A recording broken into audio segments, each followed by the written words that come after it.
ایک یہ بہن فرماتی ہیں کہ اگر ہم تراویح میں سورہ یاسین کا کچھ حصہ اور اگلے رکعت میں پھر سورہ رحمان کا کچھ حصہ پڑھ دیں تو ٹھیک ہے، بالکل ٹھیک ہے، اس میں کوئی حرج نہیں ہے۔ ایک یہ کہتی ہیں کہ عورتوں کا احرام جو ہے اس میں نئے کپڑے ہی پہننے چاہیے یا دھلے ہوئے پرانے بھی چل جائیں گے؟ جی دھلے ہوئے پرانے بھی چل جائیں گے، نئے اگر آپ افورڈ کر سکتی ہیں تو اچھا ہے کہ اللہ کی بارگاہ میں جا رہی ہیں، سرکار کی بارگاہ میں پہنچ رہی ہیں، نیا لباس پہن لیں۔ جب شادی بیاہ ہوتی ہے، عید بقرعید ہوتی ہے، تب بھی تو ہم اہتمام کرتے ہیں، تو یہ اہتمام خاص اللہ تعالیٰ اس کے رسول کے لیے ہوگا۔ ہم رسول کے لیے بھی کچھ کرتے ہیں تو حقیقتاً تو اللہ کی رضا ہی مقصود ہوتی ہے، وہ رسول کے لیے نہیں کر رہے، آپ اللہ کی رضا کے لیے کر رہے ہیں تو آپ کو ثواب ملے گا۔ تو جب سب چیزوں کے لیے ہوتا ہے تو ادھر کیوں نہیں؟ لیکن اگر فرض کر لیں تنگ دستی ہے تو کوئی مسئلہ نہیں ہے، پھر آپ پرانے بھی پہن سکتی ہیں۔ جی ساس کو زکوٰۃ دے سکتے ہیں بشرطے کہ وہ مالکہ نصاب نہ ہوں اور اسی طرح سیدہ نہ ہوں، تو بالکل آپ ان کو دے سکتے ہیں۔ ایک یہ بھائی نے غالباً انڈیا سے کال کی تھی کہ اذان کے فوراً بعد ہم نماز پڑھ سکتے ہیں، جیسے لاک ڈاؤن میں بھی گھر میں ہیں، یا وہی جیسے جماعت کے لیے 20 منٹ بعد جماعت ہوتی ہے تو انتظار کرتے ہیں پھر جماعت سے نماز پڑھتے ہیں، کیا حکم شرع ہے؟ دیکھیں جب لاک ڈاؤن ہے آپ گھر میں ہیں تو جیسے ہی وقت شروع ہو اذان کا بھی انتظار نہ کریں، آپ خود اپنی اذان دیں اور نماز پڑھ لیں، بالکل ٹھیک ہے۔ بغیر اذان کے بھی اگر آپ نماز پڑھ لیں گے ہو جائے گی، لیکن سنت یہ ہے، بہتر ہے کہ آپ اذان دے لیں۔ لیکن اگر فرض کر لیں آپ مسجد کی اذان کا انتظار کرتے ہیں تو بس وہ اذان ہو اس کے فوراً بعد آپ نماز پڑھ سکتے ہیں۔ وہ جو انتظار ہوتا ہے اذان کے بعد وہ جماعت کے لیے لوگوں کے آنے کا انتظار ہوتا ہے، وہ اس لیے کرتے ہیں تاکہ چلو لوگ اپنے کام سے سمیٹ کے 15-20 منٹ میں جمع ہو جائیں تو ایک بڑی جماعت ہو جائے گی۔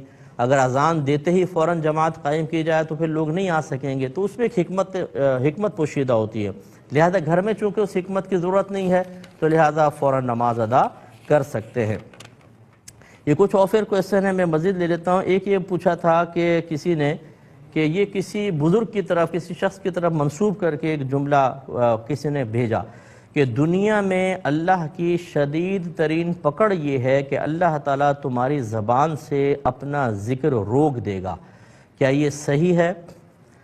دیکھیں میں اس پہ ایک اصول آپ کو عرض کرتا ہوں کہ بزرگان دین کی طرف سے جو اقوال آپ کے پاس آتے ہیں سب سے پہلے تو تصدیق کریں کہ واقعی ان کا قول ہے کہ نہیں، یہ ضروری ہے۔ نمبر 2، وہ کس تناظر میں کہا گیا تھا، کس کو کہہ رہے تھے، کس مجلس تھی، کون سی مجلس تھی، کیا ماحول تھا۔ بعض اوقات ایک خاص مجلس خاص شخصیت کے حوالے سے وہ قول کہا جاتا ہے، ہم اسے سب کے سامنے رکھ دیتے ہیں اور سمجھتے ہیں کہ یہ سب کے لیے ہوگا اور اس سے نتیجہ خراب نکلتا ہے۔